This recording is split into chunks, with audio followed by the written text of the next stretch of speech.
Selamat berjumpa dalam program pendidikan Universitas Terbuka. Kali ini kita akan membahas mata kuliah teori organisasi dengan pokok bahasan desain organisasi.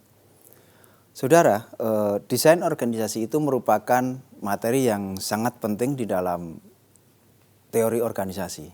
Mengapa sangat penting? Karena desain organisasi ini merupakan awal dari terbentuknya sebuah organisasi.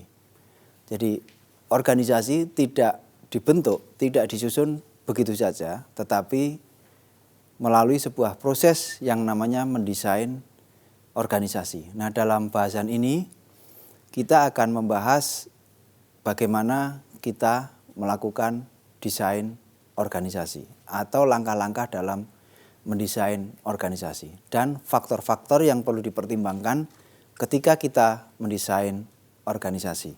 Mari kita lihat satu persatu. Pada dasarnya, desain organisasi itu meliputi 4 hal. Yang pertama adalah menjelaskan tentang komponen organisasi. Jadi sebelum mendesain, kita, Anda, dan saya itu harus mengetahui tentang komponen-komponen organisasi. Yang kedua, kita mengetahui tentang dimensi dari struktur organisasi. Apa saja sih yang ada di dalam struktur organisasi. Kemudian yang ketiga, mulai mendesain. Dan yang keempat, model-model desain. Nah, model desain ini adalah bentuk-bentuk struktur organisasi yang bisa kita gunakan, bisa kita adopsi di dalam menyusun atau di dalam mendesain suatu organisasi. Jadi keempat hal inilah yang mewarnai, yang menjadi kunci, yang menjadi inti dari desain organisasi. Jadi sekarang mari kita membayangkan kalau Anda diminta untuk mendesain baju atau mendesain rumah. Kita ambil contoh misalnya mendesain baju. Tentu Anda pertama kali akan ditanya bajunya model apa. Kemudian Anda juga ditanya akan digunakan untuk apa. Anda akan ditanya budget Anda berapa. Anda akan ditanya ini untuk apa. Jadi sama dengan kita mendesain organisasi, pertanyaan-pertanyaan yang sama juga bisa dilakukan, bisa dilontarkan dalam mendesain organisasi. Mari kita lihat satu persatu. Ini adalah satu contoh hasil akhir dari desain struktur organisasi. Jadi sebetulnya desain itu ada dua, desain organisasi keseluruhan yang meliputi desain komponen mikro dan makro. Ada juga desain struktur organisasi. Nah, dalam penjelasan kali ini, pembahasan kali ini kita membahas tentang desain struktur organisasinya saja. Karena Anda juga bisa mendesain budaya organisasi, bisa mendesain teknologi organisasi dan lain-lain. Jadi kali ini kita membahas tentang desain struktur organisasi. Perhatikan ada A, B, C, dan D. Jadi pada pokoknya organisasi itu terdiri dari A dulu. A itu adalah orang yang diberi tugas. Kemudian karena A ini tidak mampu melakukan tugas itu sendiri, maka dia membentuk organisasi di bawahnya, struktur di bawahnya, unit di bawahnya, yaitu B dan C. Nah, B dan C ini merupakan pelaksana atau merupakan unit yang diberi tanggung jawab oleh A untuk melaksanakan sebagian tugas-tugasnya, tugas organisasi. Kemudian untuk mendukung A dan B itu perlu ada struktur D. Nah, D ini merupakan komponen pendukung untuk mendukung seluruh organisasi yang ada. Nah, kalau di organisasi pemerintah, D ini umumnya diberi nama biro. Jadi dia unit-unit pendukung bagi A, B, C, dan seterusnya. Sekarang kita lihat apa tugas masing-masing atau makna dari masing-masing komponen organisasi. Tadi kita sudah lihat hasil akhir dari struktur. Nah, sekarang kita lihat fungsi dari masing-masing struktur itu apa. Ini saya ambil dari buku yang sangat terkenal, Structures in Five dari Mintzberg. Jadi menurut Mintzberg, yang pertama ada, yang tadi contoh adalah huruf A, itu adalah strategic effect. Unit-unit ini adalah unit strategic effect adalah isinya orang-orang atau yang bertugas melaksanakan pekerjaan-pekerjaan strategis.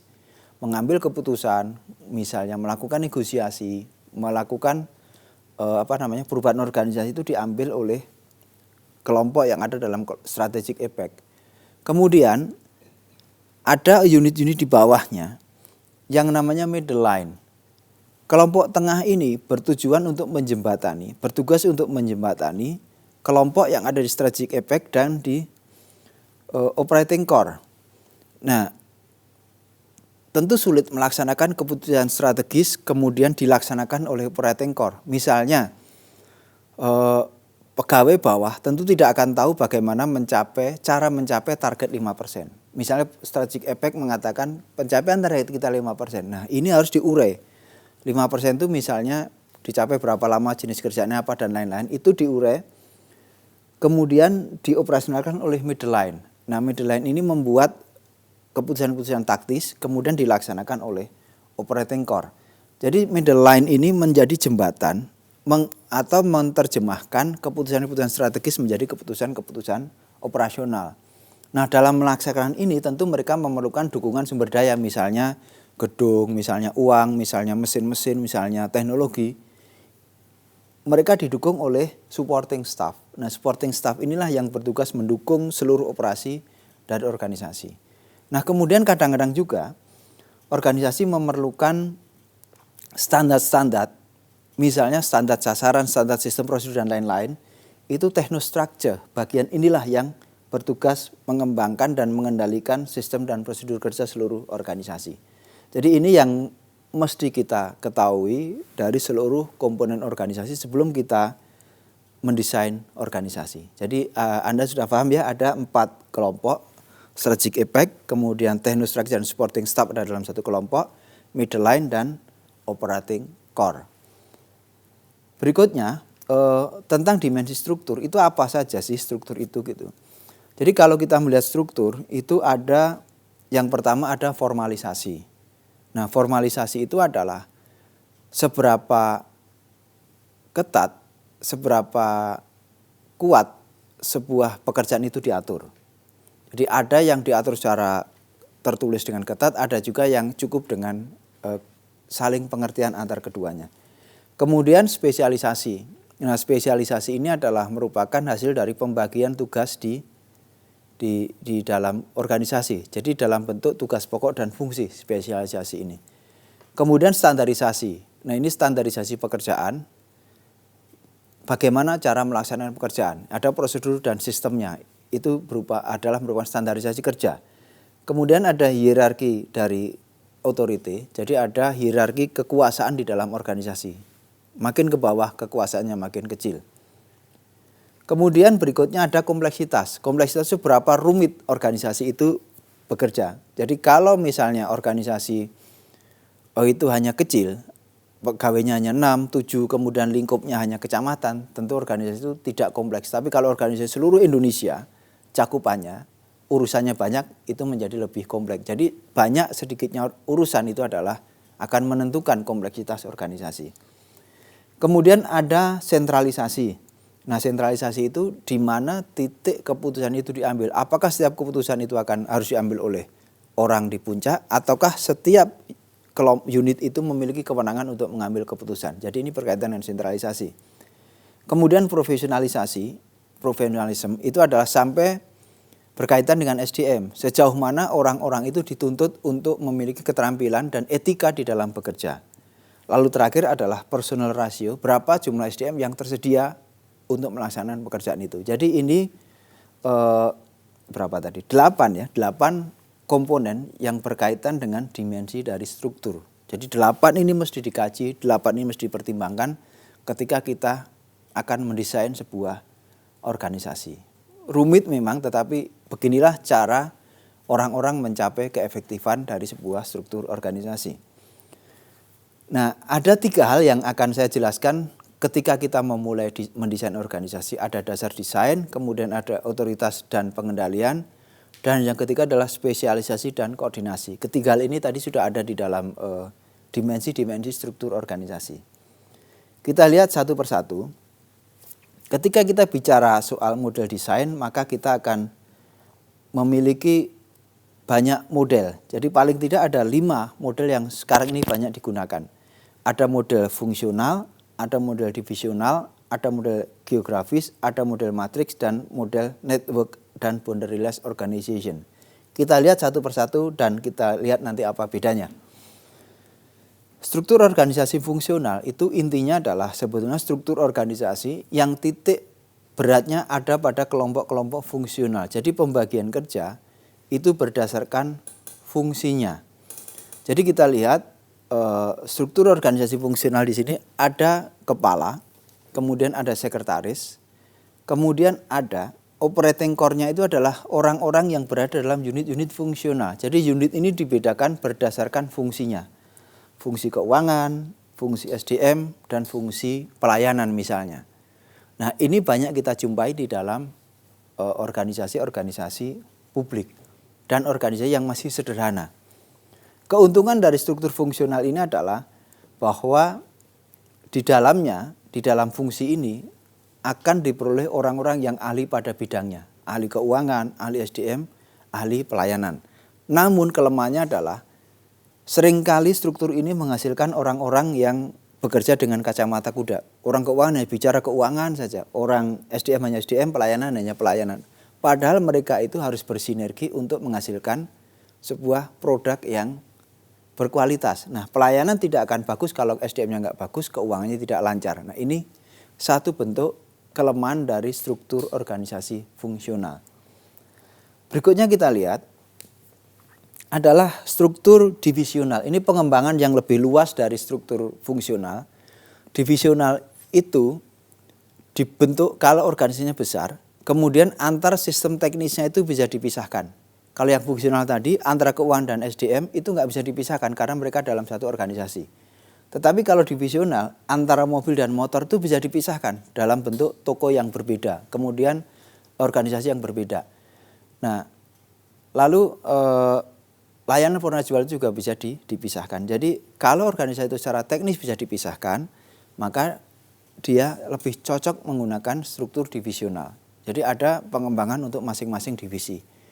Keuntungannya adalah kalau misalnya salah satu bagian itu mundur, misalnya motor, bisa dipotong. Jadi berikutnya nggak ada lagi itu organisasi yang divisi motor. Sudah misalnya ganti sepeda karena yang laku. Ini keuntungan divisional. Berikutnya struktur geografis. Nah, struktur geografis itu sama ada unit-unitnya itu dibedakan menurut geografisnya.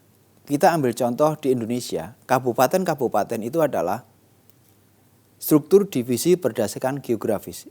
Kalau yang kabinet pusat itu berdasarkan fungsional, kementerian-kementerian itu berdasarkan fungsinya. Atau bisa juga dia dipandang sebagai divisi. Divisi berdasarkan urusan. Kemudian di daerah itu berdasarkan divisi berdasarkan wilayah. Jadi misalnya ada Bandung, Jakarta, Surabaya, itu bisa. Nah, kemudian kalau di swasta, divisi ini dalam bentuk cabang-cabang. Misalnya perusahaan motor gitu ya.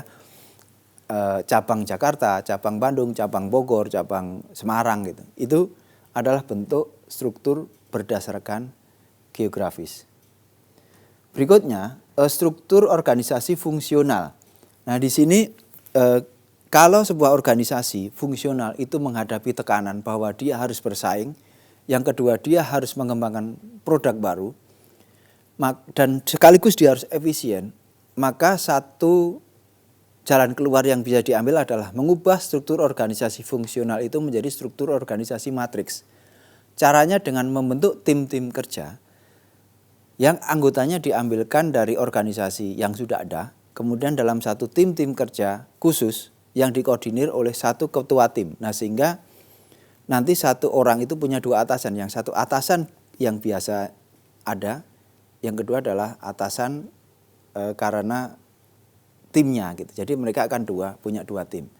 Nah, struktur ini keuntungannya adalah dia bisa digunakan untuk menghasilkan produk baru, inovasi yang baru, kemudian dia juga bisa menghadapi kompetisi, namun umumnya kelemahannya adalah pada koordinasi karena satu orang pegawai akan punya dua pimpinan. Namun organisasi ini cukup banyak digunakan untuk mengefektifkan kinerja organisasi fungsional dengan menambah tim-tim kerja. Berikutnya adalah organisasi network organization. Jadi basicnya adalah ada satu organisasi, kemudian juga ada organisasi lain yang bisa saling melengkapi, kemudian masing-masing organisasi ini saling berhubungan dan punya sebuah komitmen untuk menjalankan sebuah mencapai satu tujuan. Nah, sehingga ini muncullah organisasi-organisasi yang berbasis jaringan. Jadi dengan demikian, organisasi berbasis jaringan itu adalah menyatukan organisasi-organisasi yang sudah ada, kemudian dikendalikan, disatukan, difasilitasi oleh satu sistem jaringan yang cukup kuat. Dan yang paling akhir adalah organisasi the boundaryless organization, organisasi tanpa batas. Organisasi ini anggotanya bisa muncul, bisa masuk kapan saja dia mau. Jadi misalnya seperti contoh Anda menggunakan kartu telepon. Jadi kapan Anda masuk, kapan Anda keluar terserah aja kapan Anda bisa masuk gitu. Kapan daftar, kapan Anda keluar diserahkan kepada Anda. Jadi ini bentuk baru dari sebuah organisasi yang dalam sistem pemerintahan itu bisa dalam bentuk public-private partnership. Jadi partner-partner private-nya itu kapan saja bisa muncul kalau dia bagus, kalau dia begitu nggak dapat tender maka dia akan lepas. Jadi ini cepat sekali berubahnya dan ini cukup bagus untuk mengendalikan berbagai macam pekerjaan yang beraneka ragam dan skop yang luas namun koordinasinya sulit. Jadi ini yang bisa kami sampaikan saudara-saudara tentang bagaimana kita mendesain organisasi dan bentuk-bentuk dari desain organisasi itu sendiri. Namun karena waktu kami belum bisa mendiskusikan pada saat ini tentang bagaimana kita mengendalikan formalisasi, kemudian juga sentralisasi dan juga bagaimana spesialisasi itu bisa kita bentuk. Jadi dalam kesempatan lain nanti kita akan bahas tentang hal-hal yang lebih detail tentang desain organisasi. Jadi mudah-mudahan pembahasan yang singkat ini bisa memberikan gambaran kepada Anda bahwa mendesain organisasi itu bukan pekerjaan yang mudah, namun juga bukan pekerjaan yang sangat sulit kalau kita mengerti caranya. Kami akan simpulkan program tentang desain organisasi ini. Pada dasarnya desain organisasi adalah cara-cara untuk menyusun organisasi. Dalam pembahasan ini kita hanya membahas tentang desain struktur organisasi. Desain yang lain kita bisa bahas di waktu yang lain. Ada 4 komponen untuk kita mendesain organisasi, struktur organisasi. Pertama adalah kita harus mengetahui komponen organisasi. Kedua, kita mengetahui dimensi struktur. Yang ketiga, kita mengerti langkah-langkah dalam desain organisasi. Dan yang keempat, kita mengerti tentang model desain yang akan kita pilih. Jadi kemampuan kita dan saya dan Anda mengkombinasikan 4 komponen itu akan menentukan keberhasilan kita dalam menyusun suatu desain organisasi. Baiklah pemirsa, khususnya mahasiswa Universitas Terbuka dimanapun Anda berada. Sampai di sini perjumpaan kita kali ini. Semoga tayangan ini bermanfaat bagi Anda. Selamat belajar dan sukses selalu.